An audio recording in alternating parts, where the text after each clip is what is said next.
हर हर महादेव, जय भोलेनाथ। दोस्तों आइए जानते हैं कुछ बहुत ही महत्वपूर्ण बातों के बारे में, बहुत ही महत्वपूर्ण उपायों के बारे में, जानकारियों के बारे में। पूज्य गुरुदेव के श्रीमुख से उन्हीं की कथा के दौरान जब वो बता रहे थे, तो कुछ अंश को मैं यहाँ प्रस्तुत कर रही हूँ। तो चलिए सुनते हैं उन्हीं के श्रीमुख से बहुत ही महत्वपूर्ण जानकारी। अष्ट सिद्धि नव, कौन सी नवनिधि थी वो जो अपन लोग हनुमान चालीसा में नवनिधि जो हनुमान जी को दी? तो हनुमान जी की पूजन में स्कंद देव ने स्पष्ट कहा ना, सीता जी ने भी तो हनुमान जी से कहा था मैंने तुझे अष्ट सिद्धियां नवनिधियां दी हैं, पर इस नवनिधि को तू एक बार जब स्कंद से मिलेगा तब तेरे को फल की अनुभूति होगी। और जो हनुमान जी को अष्ट सिद्धि नवनिधि दी थी, स्कंद देव ने हनुमान से कहकर इसी नवशिला पर बिठाकर हनुमान जी से कहा था, इस अष्ट सिद्धि नवनिधि को जो तुम्हारा नाम जपेगा, जो स्मरण करेगा, उसको ये फल की प्राप्ति होगी।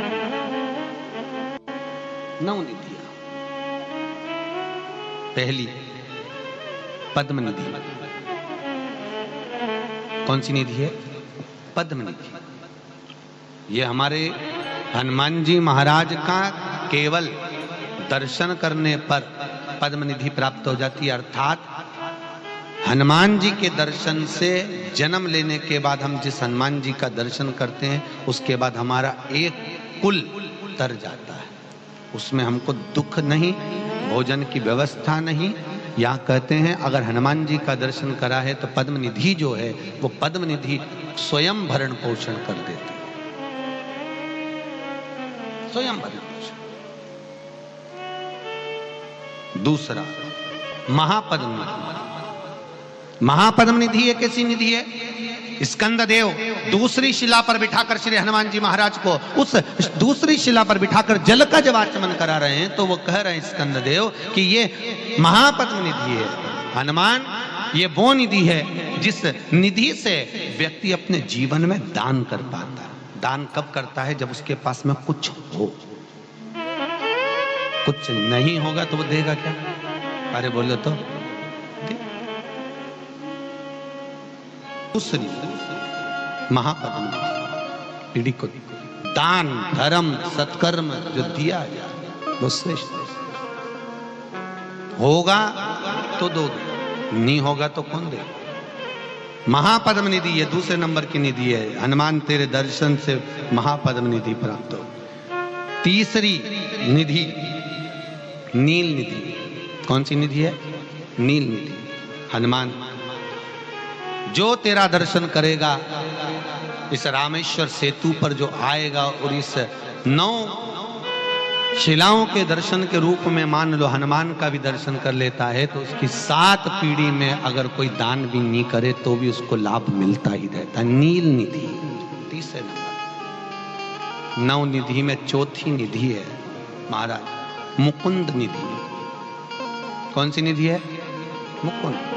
5 भाइयों का परिवार है, 4 भाइयों का परिवार है, याद रखना। 5 भाइयों का परिवार, 4 भाइयों का परिवार। माँ बाप को यह नहीं मालूम रहता कि मेरा बेटा कौन सा पूरे घर का संचालन करेगा। किसी माँ बाप को मालूम है कि बड़ा बेटा चलाएगा कि छोटा चलाएगा कि मंजिला चलाएगा कि संजिला चलाएगा? किसी को नहीं मालूम। पर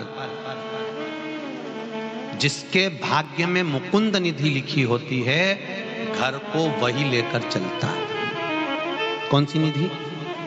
जम के बोलिए। आप लोगों ने पहले नवनिधियां पढ़ी हैं कि नहीं पढ़ी? हनुमान जी की नहीं पढ़ी ना? हाँ, तो अष्ट सिद्धि नवनिधि मालूम होना चाहिए आपको कि आप रोज हनुमान चालीसा में पढ़ते हो अष्ट सिद्धि नवनिधि की दाता अजबर जानकी माता। तो बच्चे पूछेंगे माँ ये निधि कौन सी है? तो बताओ उनको कि इसमें एक होती है मुकुंद निधि।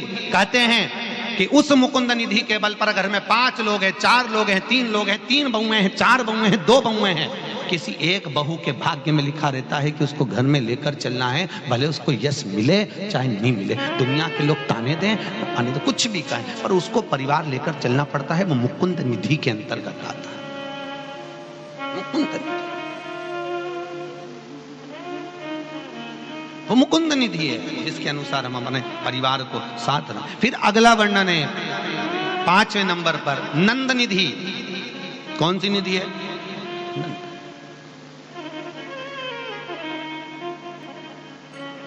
हनुमान जी की ये 5वें नंबर की जो निधि का दर्शन कराया, नंद निधि, कहते हैं मान लो कोई व्यक्ति बहुत बीमार पड़ा रहता हो, बहुत तकलीफ भोग रहा हो, कष्ट बहुत हो शरीर में, रोग मिट नहीं रहा हो, तो स्कंद पुराण की 9 निधियों में जो वर्णन करा है नंद निधि का, हनुमान जी के गले में उस व्यक्ति के हाथ से बेलपत्र में गांठ लगवाकर 41 बेलपत्र प्रदोष के दिन, कौन से दिन? प्रदोष के दिन, अगर हनुमान जी को समर्पित कर दी जाए, केवल 2 या 3 बार नंद निधि का स्मरण कर कर समर्पित करी जाए, वो व्यक्ति का रोग धीरे धीरे मिट जाता है, स्वस्थ हो जाता है। नंद निधि। एक बात बहुत ध्यान से रखना, बहुत ध्यान रखिए, नंद निधि बच्चा, बहू, सास, ससुर अगर कोई चिड़चिड़ प्रवृत्ति में है, बहुत घर में क्लेश करते, शांति रत्ती बनी, लक्ष्मी, आज के जमाने में लक्ष्मी तो दी भगवान ने, पर शांति, बाहर रहोगे तो शांति, घर में गए तो वापस से इधर देखो तो बहू का मुंह तबेला जैसा, इधर देखो तो सास का मुंह भगोने जैसा। अब करे तो करे क्या, और बीच में जो फंसा हुआ है बेचारा पति, दोनों के, वो बोले तो बोले क्या, वो भी चुप रहता, वो भी क्या। अब बाप के बेटा तू अपनी वाली को समझा ले, मैं अपनी वाली को समझा लूं, खत्म। तो यहां जो निधि का वर्णन करा गया है, महाराज हनुमान जी महाराज के मात्र दर्शन मात्र से, दर्शन मात्र, चूरमा बनाना याद है? चूरमा है, जानते हो? शक्कर का बनाते, गुड़ का बनाते हैं? शक्कर का बनता काय का है? गुड़ का, ठीक है। हनुमान जी को किसी भी मंदिर में चूरमा क्यों चढ़ता है? आज अपना फाइनल बताई दो, आपने जाने दो। चूरमा हनुमान जी को क्यों चढ़ाया जाता है? तो कहा महाराज जी, हनुमान जी को अंतिम, जिस समय माता जानकी ने सारा भोजन परोसा गया, हजारों तरह का भोजन माता जानकी ने परोस दिया, और आप सबको मालूम होगा अयोध्या का राज्य पूरा खाली हो गया, संपूर्ण राज्य, पूरा राज्य। हनुमान जी तो भी भूखे की भूखे, पेट पर हाथ रखकर बोलते, मां भूख लगी है। अब एक बात याद रखना, आपका घर पूरा खाली हो जाए तो भरने में थोड़ा टाइम तो लगता है, टाइम लगेगा। तब माता जानकी, आटा रखा हुआ था, उसको गुड़ के साथ मलकर, सेक कर, मलकर, मकर निधि, हनुमान जी महाराज के लिए राम जी ने तुलसी का दल दिया। कौन सी निधि? 6 नंबर की मकर निधि। मकर निधि का स्मरण कर कर तुलसी का दल दिया गया। तुलसी देने का कारण केवल इतना सा था मकर निधि का, हनुमान जब तुलसी का दल पेट में जाएगा, पचेगा, तो हनुमान के शरीर की जो एनर्जी है, ऊर्जा है, जितनी फैलेगी उतनी ही वापिस अयोध्या में सत्ता बढ़ जाएगी, वापिस धन बढ़ जाएगा, संपदा। मकर निधि 6 नंबर पर। आनंद निधि के बाद मकर निधि का 9 निधि। पहली बार चूरमा हनुमान जी को दिया माता जानकी ने, दूसरी बार दिया जनक जी ने, महाराज जनक जी ने भी दिया था, वहां भी मिला था।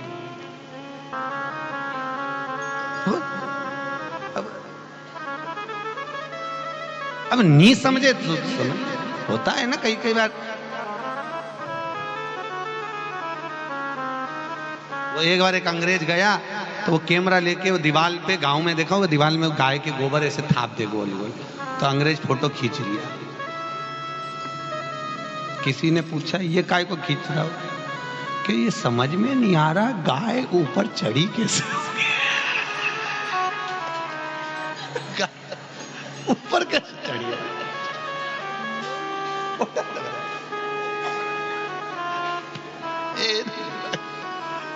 गाय चढ़ी थी।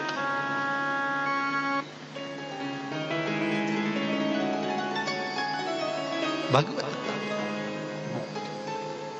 अब नवनिधियों में नवनिधि छठे नंबर पर मकर निधि है महाराज, जो कि भरण पोषण करती है, कभी घर में अन्नपूर्णा की कमी नहीं आने देती। और 7वें नंबर पर है कच्छप निधि। कौन सी निधि है? कच्छप। कच्छप निधि के अंतर्गत मनुष्य की चित्त वृत्ति में आसक्तियों को उत्पन्न करती है। आसक्ति कि मुझे यह काम करना है और इस काम को मुझे आगे बढ़ना है। कच्छप निधि। कच्छप निधि को आप लोग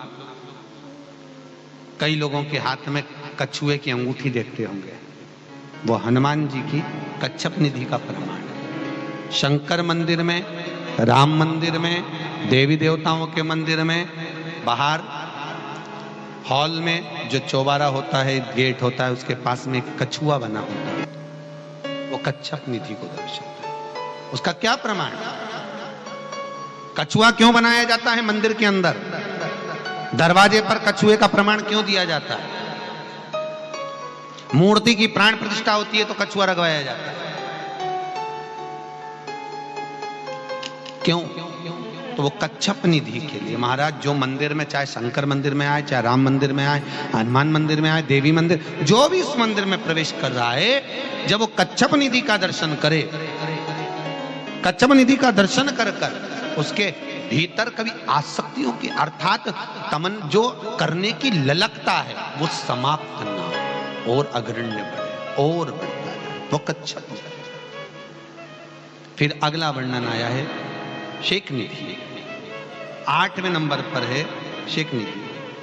शेख निधि, ये शेख निधि हमारे जीवन में हमारी इंद्रियों को परमात्मा की ओर लेकर जाती है। मनुष्य हो, कई लोग कहते हैं हम भगवान को नहीं मानते, कोई कहता है हम परमात्मा को नहीं मानते, मत मानो, पर जीवन में मनुष्य की देह में एक समय ऐसा आता है कि व्यक्ति को परमात्मा को, अरे बोलो तो जम के, मानना पड़ेगा व्यक्ति को। अकाल मृत्यु वो मरे जो काम करे चंडाल का, और काल उसका क्या बिगाड़े जो भक्त हो महाकाल का। याद रखना, आपके परिवार वाले आपको अंदर आईसीयू में धकेल कर, आईसीयू में वेंटिलेटर पे रखकर आप बाहर खड़े रहोगे, अंदर डॉक्टर होगा, और डॉक्टर भी जब बाहर निकल जाएगा सिस्टर होगी, सिस्टर भी बाहर निकल जाएगी कंपाउंडर होगा, कंपाउंडर भी बाहर निकल जाएगा। तब उस समय पर आईसीयू में वेंटिलेटर पर कौन होगा? तो स्कंद पुराण कहती है, जो तुमने भजन किया है, जो तुमने दान किया, जो स्मरण किया, वो शेख निधि आपके जीवन में आपके सामने खड़ी रहती है, आपको श्वास देने के लिए, आपको श्वास प्रदान कर शेख निधि। और अगले नंबर पर 9वें नंबर पर एक खेव निधि। खेव निधि, ये 9 निधियों में अगला खेव निधि। और ये निधि हमारे जीवन में हमारे परिवार को जोड़ कर रखती है। जिसका परिवार टूट रहा हो, समझ लेना उसके यहाँ खेव निधि की कमी है। खेव निधि जोड़ने के लिए क्या करा जाता है? उसका केवल एक ही क्रम है, खेव निधि को जोड़ने के लिए महीने भर में एक बार, पूरे महीने में एक बार कच्चा सूत, जानते हो कच्चा सूत? कच्चे सूत की बाती बनाइए। काय की बाती बनाओ? कच्चे सूत। कच्चे सूत की बाती बनाकर 108 बाती का निर्माण कर कर खेव निधि के भाव से श्री हनुमान जी के मंदिर में लगा दीजिए। आपके बहू बेटे में अगर लड़ाई है, सास बहू में लड़ाई है, भाई भाई में लड़ाई है, कहीं संबंध भी। तो उम्मीद करते हैं जानकारी आपको अच्छी और उपयोगी लगी होगी। अगर अच्छी और उपयोगी लगी तो एक लाइक छोटा सा अवश्य करिए। आप पहली बार मेरे चैनल पे आए तो मेरे चैनल को सब्सक्राइब करिए, बेल नोटिफिकेशन अवश्य दबाइए, जिससे आने वाले वीडियो आपको समय से प्राप्त हो सके। दोस्तों, कोई भी प्रश्न या सुझाव कमेंट बॉक्स में लिख सकते हैं। फिर मिलते हैं दोस्तों एक नई जानकारी के साथ नए वीडियो में। तब तक के लिए जय भोलेनाथ, हर हर महादेव, श्री शिवाय नमस्तुभ्यम। धन्यवाद दोस्तों।